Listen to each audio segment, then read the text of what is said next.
if I don't move, they can't see me. Right? Their vision's based on movement. Exactly. All right. I think we're live. I'm just going to verify.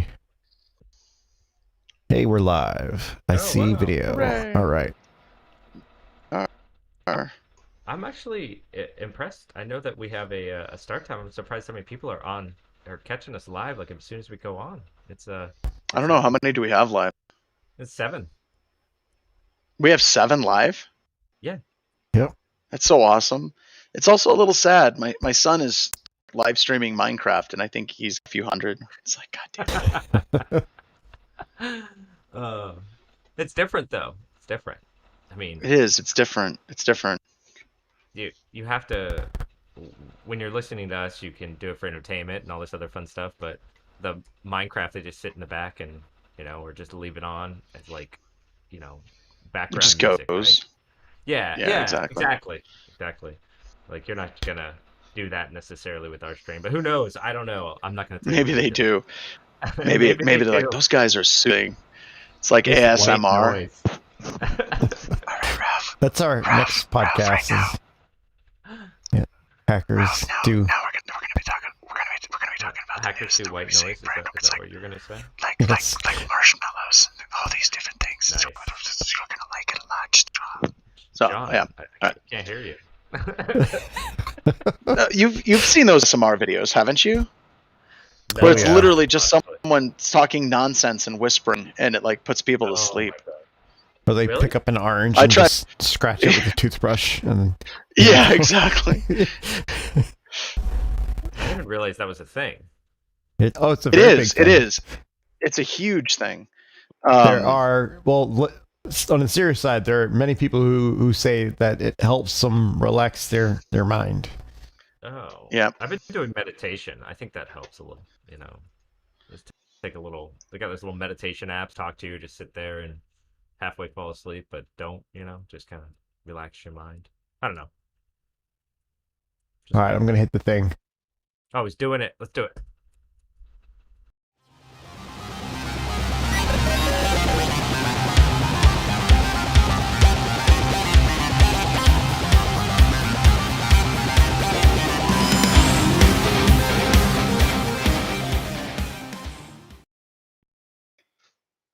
Oh, that was just an amazing and vigorous introduction. All right, everybody, welcome to Black Hills Information Security's Talking About News. My name is John Strand, and I'm coming from my basement, hence the basement feel. I once had somebody say, that looks like a really intense studio that you put together, and no, this is au naturel. I am joined by Ralph. Ralph is with us in where he usually comes from, this Bitcoin miner in the background, which a bunch of people get excited about. That's cool. If you got it, do it, right? Got to. Actually, And I'm then not we mining have- at all, but... You're not mining at all. Not on these. We usually do that on the password cracker BHIS on off hours, which is something, Ralph, we've got to talk about doing because we got the new rigs that we're standing up. So, and the state of South Dakota pays for all of our power. And I had the governor of South Dakota come through and literally was like, so you guys going to mine Bitcoin on this? I mean, we're paying for your power. And I'm like, yes, that's a distinct possibility. We might be doing that. We are also joined by Rob, the shootist, who makes us look good, and that's just a good thing. That's just a really good thing. So, Rob, I have no idea what the hell the stories are because, like I said, I've been running around like a chicken with my head cut off. Even today has been nuts trying to get everything ready to go because I'm on travel next week and getting ready for the class. So, what stories do you have for us, sir? Oh yeah, so I got a couple today. They're kind of light on stories, but we'll do what we got. So the first one today is Azure function weaknesses allow privilege escalation. Okay, so what these are is in Azure and in a couple other cloud providers, they have something called, it's kind of been coined serverless computing. In Azure, they're called functions. Anything like this. By the way, anytime somebody says something is serverless, that's not true. There is a server involved in this function, right? But anyways, these functions in Azure, they run in Docker containers, and supposedly, according to this article, is that there is a way to exploit that to gain access to the underlying Docker container host, and further access inside of there. Yeah, Lambda functions is correct. That's what they're called in AWS. And I guess this is kind of the unintended effect of running serverless computing or any of these kind of like microtransaction processes where you're running a process for a very short amount of time to do some kind of function. They're used on a bunch of different websites and a bunch of different things. This is how you could do technically serverless computing. So it's on demand. You need to run some function and then it runs, and only pay for the microseconds that it takes. But in this case, they were able to exit outside of the container and gain access to the root host. Fun stuff, kind of. That scary part of being in the cloud. I think this whole narrative of technology stacked on top of technology. You were talking about anytime someone talks about serverless technology, it's like, oh no, there is a server there. Trust us, there isn't a server. And it kind of brings up the analogy of like turtles. It's turtles all the way down. And one of the things that when I talk about this is like, this is set on top of, which is set, of course, I'm assuming it's going to be running some Windows Server architecture, which is going to be sitting virtualization layer, and then you're going to quote unquote bare metal CPU.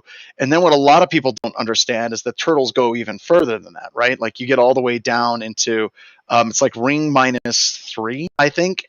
All Intel CPUs have a Minix little microkernel installed that has like a web server and a full network built into it. And it's just weird. It seems like, as I'm getting older, it seems like we just keep layering more technologies on top of each other. Of course, they tried to address this with like the OSI model, but I think that this kind of highlights the problem, right? The problem is you're going to run into issues where as you stack more and more technologies on top of each other, it's a game of Jenga where if you have one technology, say like Docker, that has an escape technique, it just doesn't impact Docker containers. It impacts all of the technology stacks that are built upon those as well. And this is, this is something that, we've been talking about in the industry for years, and it just seems like it's getting stacked more and more all the time. I don't know. That's just kind of my impression of it, Ralph. I don't know what your take is on that. Yeah, no, I mean, I totally agree. We are stacking a bunch of things, and when one thing kind of falls, the dominoes fall underneath, right? And I mean, we're doing this for a lot of different reasons. A lot of times it's just trying to make more function out of something or to abstract some technology that we don't want to have to learn to develop on top of. And in the case of something like these functions or AWS Lambda and other things like that, it's actually about saving money. And the idea that you could build and just run a function for a very short amount of time. So, I mean, this is all a cost savings thing, but you're right. We are stacking a bunch of technology, and all of those rely on each other. And as we break one piece of it or some exploit at the top, it tends to fall back down into the bottom too, right? And in the cloud, it's not just you as one customer, could be multiple customers that are all sharing this resource, right? Well, and it's also, you're going to be shared resources, right? And like the weaponized Spectre and Meltdown vulnerabilities that were via JavaScript that we talked about a few weeks ago or like a month ago, where speculative execution was something that wasn't just this theoretical. It was now, okay, no, really. Speculative execution is in fact a thing that they can now create JavaScript code to demonstrate that in the browser. And kind of the reason I bring that up is, once again, whenever we're talking about these particular vulnerabilities, as we stack more and more things on top of each other, it gets more and more difficult to actually patch these things. Many times we don't know what the extent of the actual vulnerability is from the technology stack perspective, usually until months later. And then even patching, like you talk about, you're using Docker. Well, okay, if we're using Docker and then all of a sudden we patch the CPUs for like Spectre and Meltdown and things like that, that has severe downstream consequences to the rest of the technology stack that may be relying on those technologies that are being used.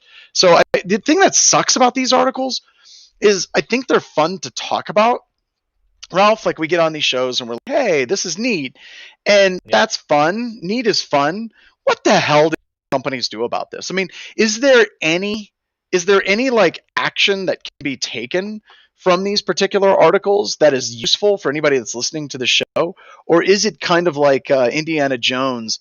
And basically it's like, no, trust Amazon, Microsoft, and Google, they have their top men on it. Who? Their top men. I mean, what exactly is the lesson to be learned from this? I don't know. Anytime I see, a cloud exploit or some other kind of like underlying cloud technology like function, so it's out of our control, right? Something that I didn't necessarily configure wrong or misconfigure, then I always think about just how do I secure the stuff that's important, the data, right? And I know that historically, when we go to deploy these things into cloud infrastructure, we tend to just say, "Oh, well, it's on their things; they must be taking care of the data." But I think as we go further into how we deploy infrastructure into the cloud, we need to start securing data at rest and in transit. Because right now we just think of things in transit. It's all SSL, TLS, right? That's how we secure things. But we Yeah. should be securing them a lot more before at rest as well, right? So we should just assume that anytime we're moving data inside this environment that it should be encrypted. And that's kind of a new model for how we typically have been processing data and developing applications. And that's not really easy. I tried to turn on a light to see if my camera would stop trying to do the autofocus thing. But that's not really easy because you have another story where we're talking about scraped data where, Yep. there's a lot of times where you have very sensitive data and everyone comes back to the big ones. It's like credit card numbers, security numbers, PII, PHI. Okay, that's one thing. But if you look at like the Facebook breach, right, the 500 million accounts that were found on a site, and Facebook's like, we're not really going to tell anyone about this, so whatever. And I think you were going to talk about the LinkedIn one as well. You're really, especially with a lot of cloud technologies, you have this intense problem where we can talk about the really difficult technological things that need to be patched, but sometimes you're getting into the issues of these technology platforms want this data to be available. And you do have the LinkedIn story queued up, if I remember correctly, right? Yes, I do. Okay, cool. Yeah. So LinkedIn scraping. So talk about this because I want to circle back around to this idea after you kind of set this up. Yeah, sure. And so for everyone who listened to one of the other episodes too, we also talked about Facebook recently had about 500 million accounts. Now, so what I do want to get out in the clear is these were scraped, okay? In the particular example I talked about in Facebook, they were scraped via someone exploit, right? It wasn't like they hacked into Facebook to do this, but they shouldn't have been able to scrape this data from Facebook. In addition, this also appears at this point that on 500 million accounts from LinkedIn were also scraped. Now, LinkedIn is stating that from what they've seen so far, that this data was uh, not a vulnerability in LinkedIn, and that I guess it was just public. It was kind of just like, oh well, everyone has public profiles, and you scraped it all. Which, by the way, LinkedIn actually does a pretty decent job of trying to prevent you from doing that because this is LinkedIn's business model. LinkedIn makes Yeah. money selling your data, just like everyone else. Weirdly enough, it's so crazy. Anyways, so the actual like scraping of this data supposedly was not from an exploit, but LinkedIn was like, well, it's just kind of business as usual, I guess. I don't know. Yeah. Okay. So, we've worked with LinkedIn a couple of times over the years, right? So whenever we originally were writing tools like Recon NG that would have the ability to actually scrape that data, and then we had other testers that came in and modified Recon NG to successfully scrape the data after LinkedIn fixes it. Just like you said, LinkedIn may be kind of downplaying this and like, yeah, it's not that big of a deal. We're cool. We got it. But in the background, their security team and their executives, I know they are freaking right the hell out. Not that they haven't been through this a number of times before, but exactly like you said, that is in fact their business model. That's how they make money. And if all of that data is now exposed, it can be picked up by competitors. You can do all kinds of different mining with it.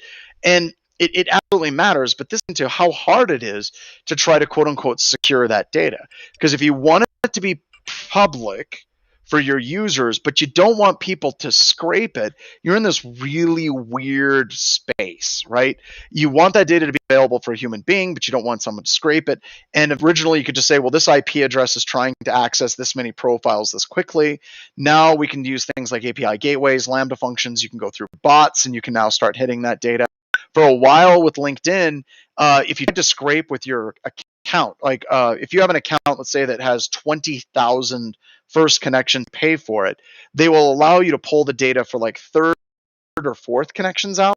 You have a tremendous amount of power. What LinkedIn used to have was their API, where you could write a tool, use the API, and pull that, and they shut that API down.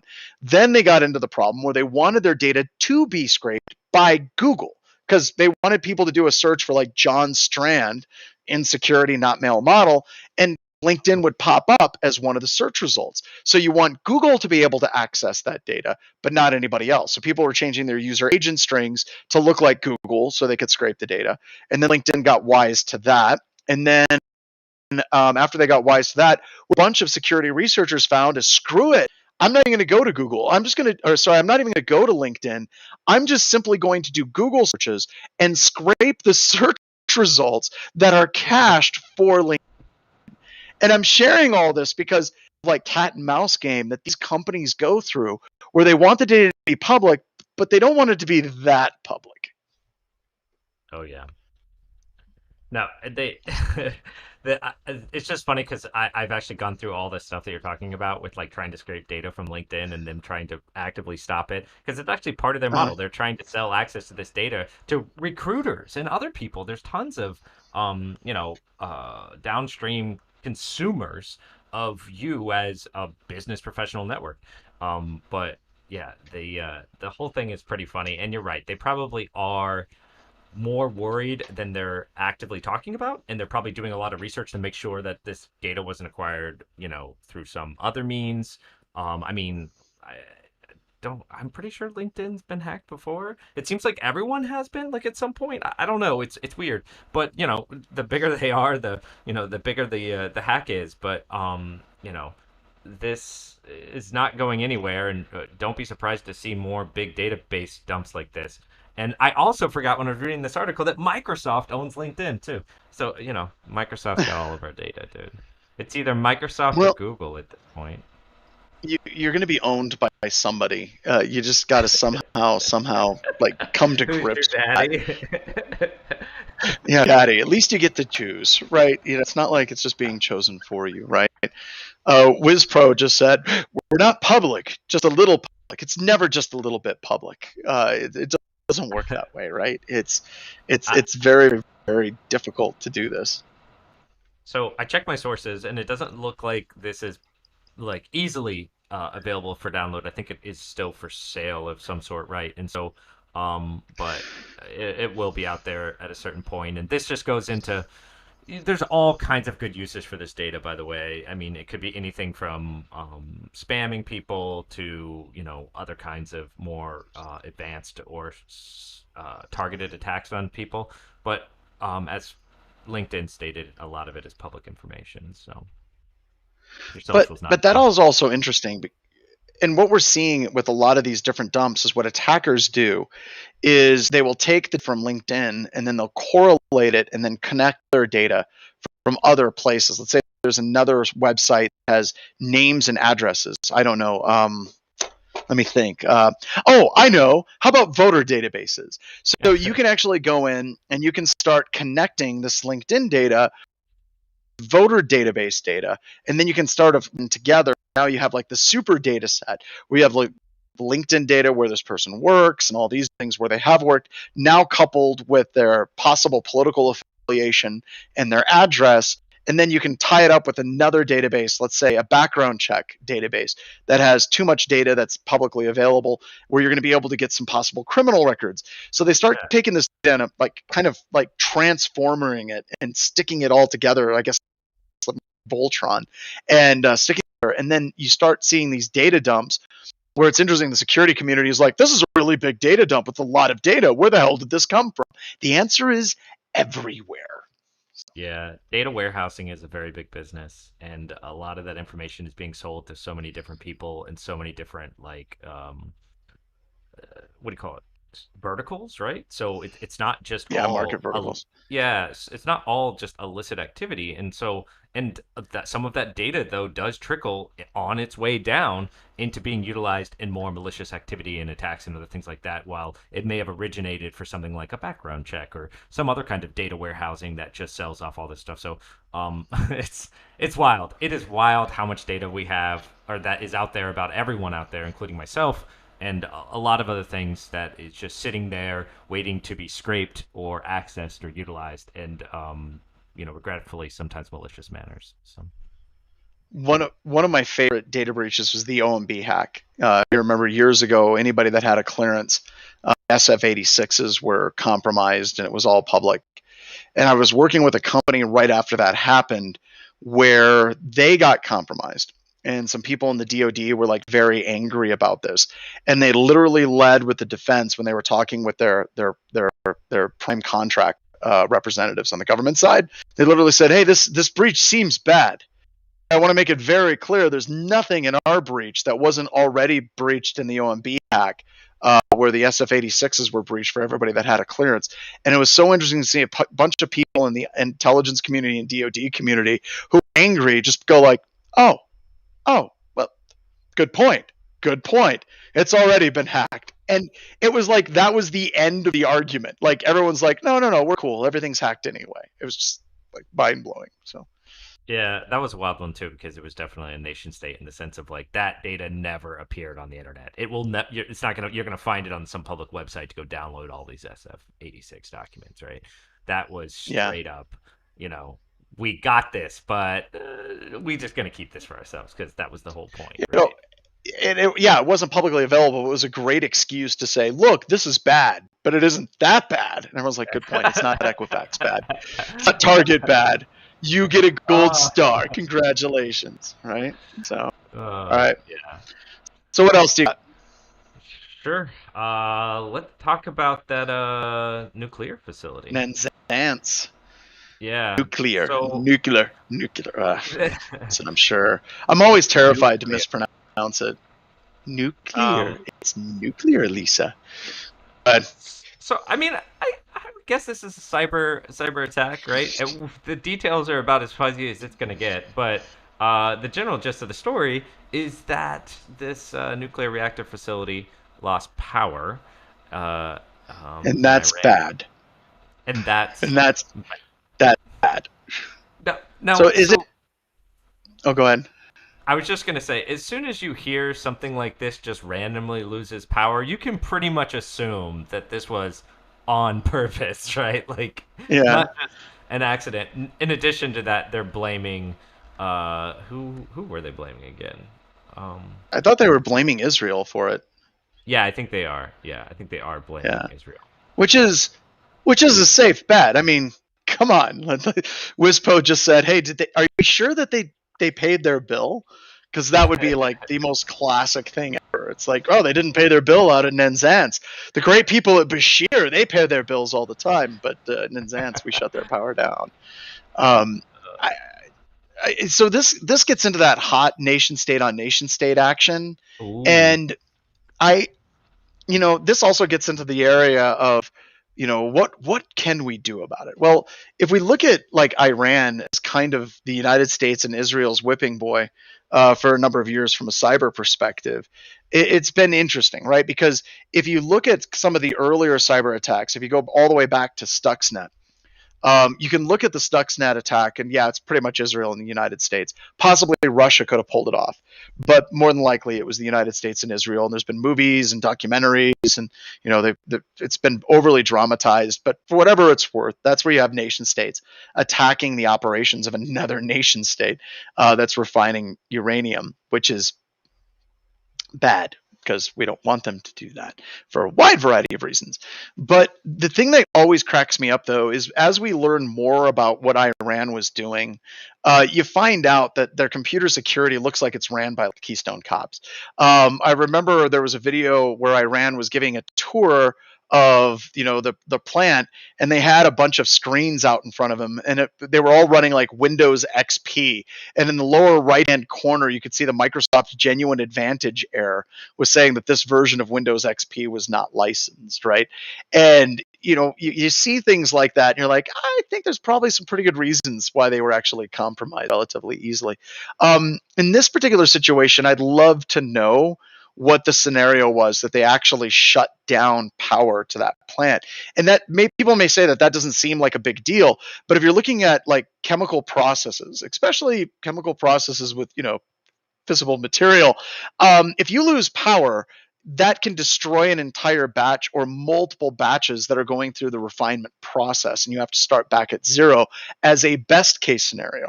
With some of the equipment, if you actually lose power in the middle of different tests, different spin cycles, you can literally destroy the equipment.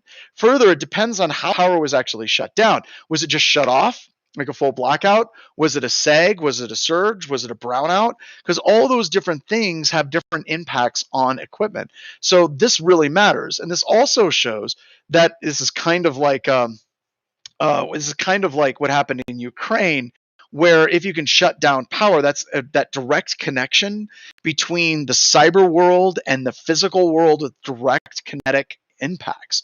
And one of the things that some people, I remember on the Twitterverse, because people get mad about everything on Twitter. In the Twitterverse, people were like, well, this shouldn't be done because this is just going to escalate cyber attacks. And now the Israelis are going to be attacked by the Iranians, and maybe the Iranians are going to attack us, and they're going to attack the power grids, and then it's going to escalate into cyber World War III. I don't think it's going to go that far, right? That from an escalation perspective, who knows? It might, but I don't think it's going to go that far. And I think sometimes we just got to take a step back, take a deep breath, and not try to be completely worked up over what we're seeing in the media on some of these things. Yeah, I mean the cyber stuff is definitely here, right? We're probably going to see more of this. I mean, we have, right? We're starting to Right. see more nation state attacks on other nation using some kind of cyber stuff. So it's definitely part of the arsenal now. Like you were saying, there's no point in necessarily saying that this is going to, turn into everyone getting their power turned off, right? Or escalating in that case. But, Mm-hmm. yeah, it's But interesting, right? but this also goes back to the complexity thing that we were talking about at the beginning of the show, to bring things around full circle, or a Mhm. heart, I guess is what I just made. The layers of complexity. If you look at the state of the United States power grid, the vast majority of the grid and the way it's designed is designed from like 50, 60, 70 years ago, right? Sure. Very, very simple concepts. But now, as you start moving into a smart grid, which is becoming more and more necessary, as you're having multiple sources of power coming in, right? Like you're ending up with wind turbines, and you're ending up with more power coming from solar. And how do you regulate the amount of power that's coming into the system for people putting up solar panels up on their houses? And it's becoming a lot more complicated. And once again, complexity is the enemy of computer security, right? And this highlights, this is a simple case study. Ukraine is a simple case study. You want another case study, go to 03026 and Blaster, I think it was, whenever it brought down the eastern seaboard of the United States back in 2003. A lot of these attacks are on simple, quote unquote, power grid systems. We aren't even like looking at like smart grid level attacks and the complexities with that. Most of us are. People like Dragos and Rob M. Lee and all and Hacks for Pancakes, they're absolutely looking into that.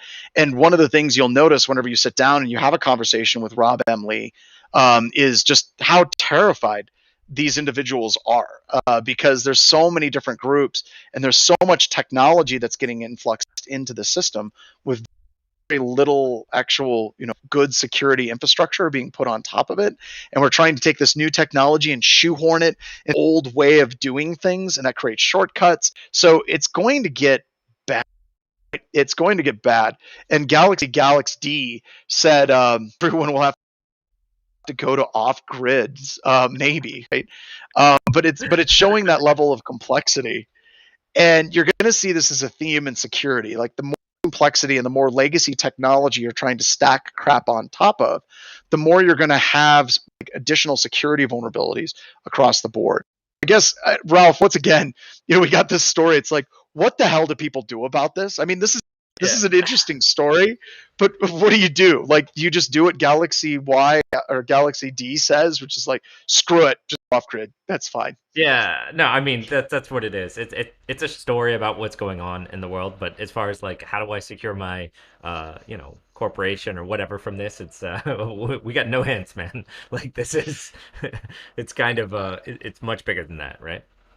I guess we're gonna take some solace in the fact that job security. I guess like Yeah. every time you see this stuff show up in the news at BHIS, our like call volume goes up. People are like, "Oh my God, there's these companies being hacked. It's in the USA Today. It's on Drudge Report. We need a pen test." And I guess it's just dollar bills, y'all. And that's a horrible way of looking at it. I know I'm being a bit facetious, but it's somewhat true to look at it and be like, well, we've got good job security for a really, really long time in this industry. Yeah. But damn it, it would be nice if it was like, we were getting job security from like happier circumstances. So it's just kind of crazy. Yeah, for sure. So WizPro said they need to apply HIPAA policies to infrastructure systems, a standard to follow that addresses their systems. They do actually. There's a number of different standards from NIST to NERC CIP that are applied. In fact, there's a lot of regulation on security in the power grid. You end up with a ton of exceptions. You end up with different power companies with different compliance standards, different implementations and interpretations of those standards, merging together into new companies and then trying to deconflict that. And then you're dealing with technology that you just can't patch or update easily. It's actually a really complicated issue. So, what else? Well, I think for this last story I have, we can turn down the electricity a little bit here and talk about some old exploits, right?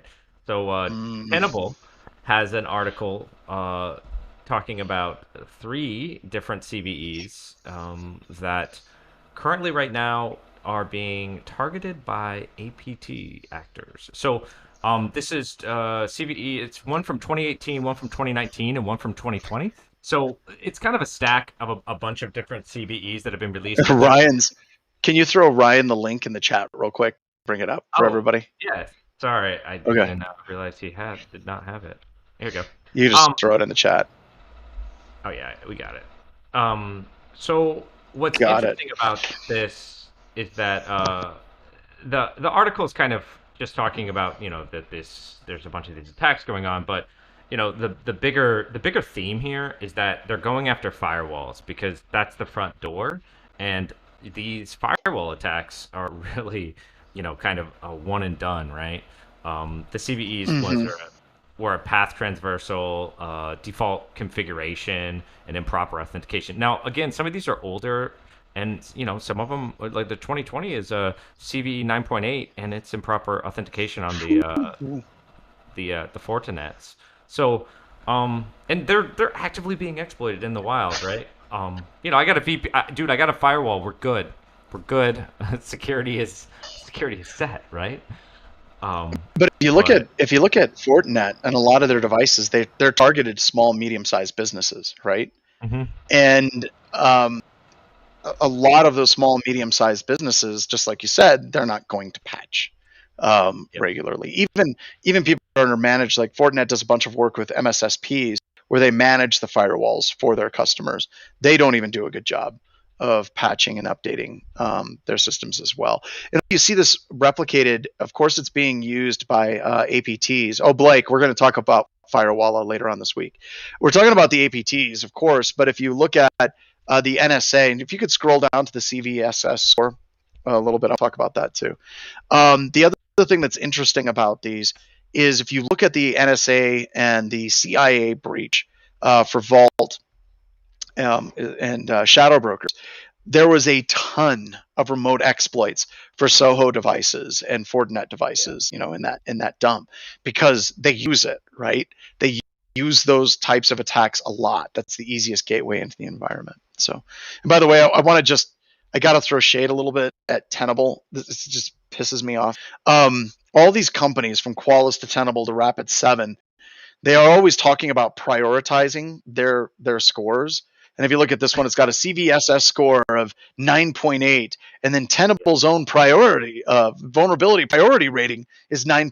And as near as I can tell, they're like sending it through some type of like little program that takes the CVSS score and then just munges the numbers just a little bit just to make it look like they're creating something new and unique. And I know I'm going to have people from Tenable all over on my email ripping on me, but come on. It's like this pisses me off with vulnerability prioritization from vulnerability management companies. I think it's garbage. They don't know what your precious snowflake network does. It's just, they could be doing other things like adversarial emul rather than coming up with another priority scheme for people to prioritize their vulnerabilities. But that's a different rant. It's all about those Excel spreadsheets to let me know what's important. You know what I mean? I just got to have those numbers. I just want to know what's critical. I only got to fix the critical size, right? I can ignore anything that's yellow or green or blue or maybe chartreuse or maybe some pink shades, but for some pink is critical. You've got to fix the pink and the purple and the red. And sometimes the orange goes from a yellow orange to an angry mandarin orange. We fix those vulnerabilities as well. Oh, God. Well, I mean, so you did bring up one good point about this, and kind of outside this article, it's just the idea that more actors or threat actors are going after smaller organizations and other organizations that aren't patching, right? And you're just saying because they're not patching, that's one way to go after them, and they're easy targets, right? But I also think that they're become launch pads for bigger targets, right? And because they're associated with other much larger corporations, they can use that to gain access to those other corporations, and that's that supply chain attack, right? And it's not necessarily that you're, directly making that part or putting the new chip in. It could just be that you guys have an FTP set up because you transfer data all the time and you guys are partners in some kind of industry, right? And so they use this as maybe they don't care about this company, they don't want to attack this company, but they care about all the associations that company has with other business or B2B, right? And how they could use those contacts and their connections already inside of this organization to take over that organization. So look at these as launch pads as well, not just easy fish. And as far as pen testing, we've had multiple examples of this exact scenario, right? Like there was one company that had really, really poor DMZ security control in Brazil. We were able to attack them in Brazil and then pivot back to the United States. We had another company that was an international pharmaceutical company where they had websites that they were all cookie cutter. Like they would basically like, here's the website in America and here's it is in the UK, here it is in Singapore. And they just cookie cuttered it, but it was all maintained by different IT groups. And we were able to get in through the Australian group on their website and then access the database for the rest of it. My favorite, I think, that really kind of goes in with the router thing, there was a company that we were doing a pen test on, and they actually put their executives' house in scope up in upstate New York. So we actually were able to go to upstate New York, break into the wireless router. And then once we were on that wireless network, he had a VPN back to the corporate network that his IT management had set up. Now, the IT group literally told us what to do. They were like, okay, here's what you got to do. You got to go to his house. And then his wireless password is actually his address with no bases. And then once you get there, you're going to ride the VPN back. I'm like, why are you telling us? They're like, we freaking hate it and we want it to go away. But that articulates those points about how you can have this weak security and things that aren't patched in remote offices. And then, they'll follow you back all the way back to your sensitive data on your corporate network. Yeah. I mean, that's the thing, right? And it's kind of, if you want to talk about like how do you secure this, you're right, like patch management or whatever. But I think that we are living in a world where it's getting broader, right? How you would make those attacks. And I know your example was kind of elaborate, right, and how you would do that. But I think that a lot of these attacks are looking for more than what's there, and they're willing to dig around a little to find it. So. And a lot of those attack paths we don't even look at as pen testing firms, right? Like the executive one, we would have never have hit that if it wasn't for their IT director literally giving us a step-by-step script of what he wanted to see us do. But this also gets into, with the post-COVID age, which we aren't even post-COVID, we're still in the middle of COVID, with everybody working from home, everyone's working remote, these now become amazing attack opportunities for APT threat actors everywhere. Yeah, if you know what if you know this person works at this organization and they know nothing about computer security and you attack their personal things, right? And then use that as a way to get going. And those are never in scope in any engagement. Like we had a whole conversation on one of the newses about that kind of stuff and why it shouldn't be, right? And I'm not even saying it should be. All I'm saying is that is kind of, broadening the scope, how you would make this, find an easy target and expand. And I think what's cool is kind of what you just talked about is it kind of ties together the LinkedIn thing we were talking about, where you have people like, what's the big deal, to something like this, right? Where you basically are now like, this particular company has these employees. I'm based out of, I want to hack them. Okay, what employees are actually in the Seattle area? Now I can get their addresses from another breach. Now I can start attacking them. Once again, this is crap that, whenever people are doing threat modeling, they tend not to do it because pen testers and like adversarial teams generally are not allowed to go sit outside of employees' houses and try to break into their personal networks. It's just not something we do very often because that's stalking. And what we do already is creepy enough without like, Mommy, why is there a bunch of guys in a van outside with wires? Yeah, that's not. Hey, honey, could you plug this into your router at home? Don't tell your dad. I'll be in the alley. Well, he didn't offer candy, so he must be okay. So yeah, just in a totally white van, no windows at all, not even like the porthole in the back, just all white van. But it's got antennas everywhere. Spool of Cat 6 out the back. Yeah, that not creepy at all. And that's how you get shot in this field. That's a lot. No, we don't do that yet. But I sometimes think it's coming. Yeah, dude, I sometimes think it's coming in the industry. Well, that's easily remedied, right? I mean, we can totally get a van. We can get it set up. So. Why does that van say loaded diaper with spray paint on it? Oh my god, it's Diary of a Wimpy Kid. So. Oh gosh, yeah. So, well, anyway, that's coming. Everyone's super excited about that. Everyone's been looking out their window like, dang it, there's another white van again. Yeah. All right, we gotta wrap this up. All right, is that it for your stories? Like, yeah, that's all I had for today. There's the creepy line. We're just right up at it. People are listening. It's like, well, pen testers are weird. Yes, we are. So they wear hoodies and drive white vans, no windows. Rental, it's okay. Just see the rental agency. So you want a van, no windows, right? Okay, yeah. That's totes legit. Yeah, somewhere in Iowa, there's a sheriff that's getting all trigger happy. I'm sure. In Adele. So, all right, everybody. So thank you very much for listening. This week's episode of with Black Hills Information Security, and hopefully next week we can twist the arms of other people from Black Hills Information Security to come and join, because it's more is better, right? Won't somebody think of the Wi-Fi and the children, right? So with that, Ryan, you ready to take us out, sir?